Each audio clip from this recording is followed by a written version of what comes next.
Gaza మొత్తాన్ని స్వాధీనం చేసుకుంటామంటూ Benjamin Netanyahu Israel ప్రధాని ప్రకటించారు సార్. ఏంటి సార్ ఇజ్రాయెల్ వ్యూహం ఏంటి, అది ఎంతవరకు సాధ్యమవుతుందంట?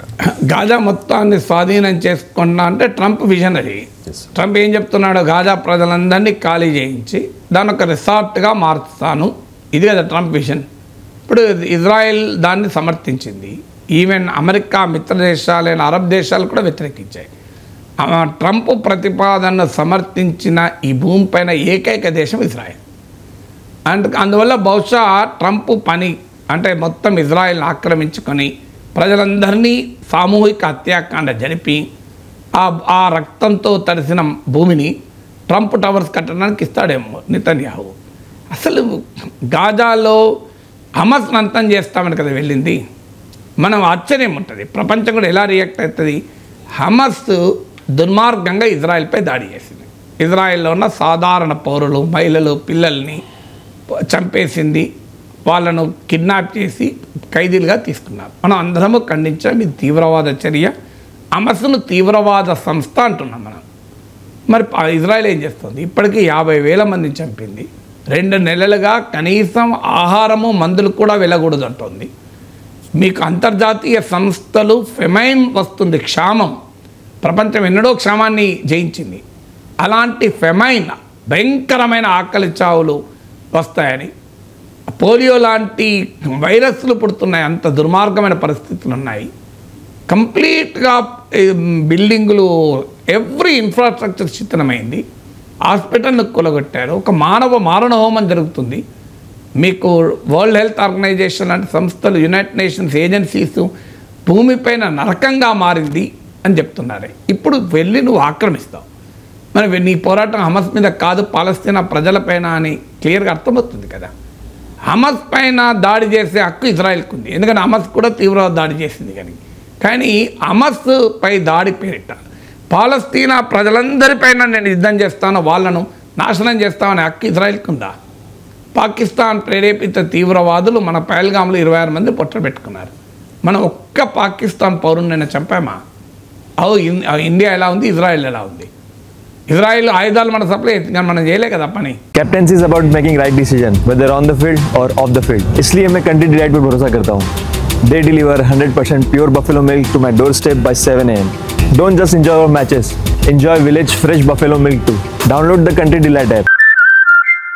మనము non escalatory, measured, proportionate, responsible action మాత్రమే ఉంటుందని. ఒక్క బ్రిడ్జ్ను కులగొట్టామా ఆపరేషన్ సింధూర్లో? కులగొట్టలేమా? మనకు లేదా కెపాసిటీ? బ్రహ్మోస్ మిసైల్తో నూర్ఖాన్ ఎయిర్ బేస్నే లేపేయగలిగిన వాళ్ళము పాకిస్తాన్లో ఒక హాస్పిటల్ లేపలేమా?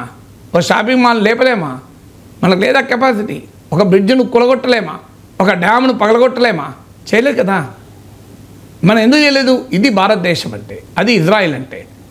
అందువల్ల ఇజ్రాయిల్కు భారతదేశానికి ఎంత తేడా ఉందో మీరు గమనించండి. హమాస్పై దాడి చేయడం వేరు, హమాస్పై యుద్ధం చేయడం వేరు, హమాస్ను అంతం చేస్తామనడం వేరు. That is the war.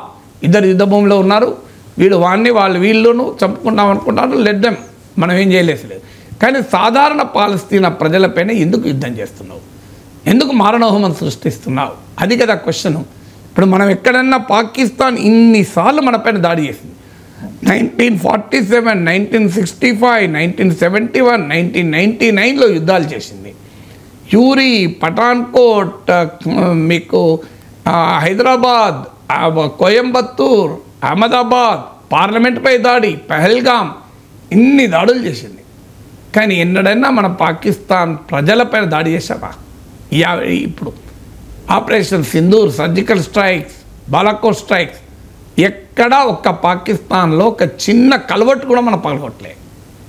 మరి అది కదా మనం తీవ్రవాదులపైన యుద్ధం చేస్తున్నాం.